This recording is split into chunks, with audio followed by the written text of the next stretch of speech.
yanzu in ka tambaye su ka ce da wace riwaya kake karatu, zai ce maka yana karatu da riwaya tayyiba, sai ce maka sai ka ce alhamdulillah kana karatu wace riwaya kake karatu, sai ce ina karanta hafsu, ina karanta qur'ani hafs. Riwaya malamin hafsu bai san shi ba, ko in ya san shi asim sai ya ce to da wace tariqa kake karatu. Akwai ɗariƙo guda biyu ko da wace ɗariƙa kake karatu. Da yawa a nan gurin in za a yi ƙuri'a sai sun faɗi, 99% sai sun faɗi. Kuma ya kamata ka san ɗariƙarka, in ba ka da shi sai ka zo a baka ɗariƙa.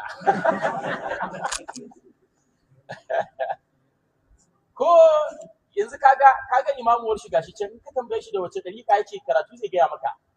تقرأ من أي طريقة؟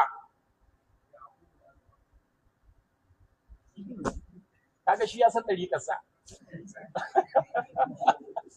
Amma kai dai abin kunya ne ya zama kana karanta Qur'ani baka san ɗariƙarka ba. Wanda ba shi da ɗariƙa ya zo a ba shi ɗariƙa.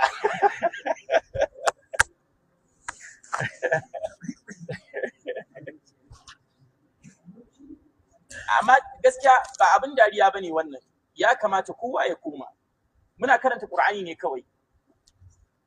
Akwai bayanai sosai gaskiya. Mu koma da gaskiya. Mu gaya wa kanmu gaskiya. Bala lokaci yayi ko? Ina jin mun ƙara minti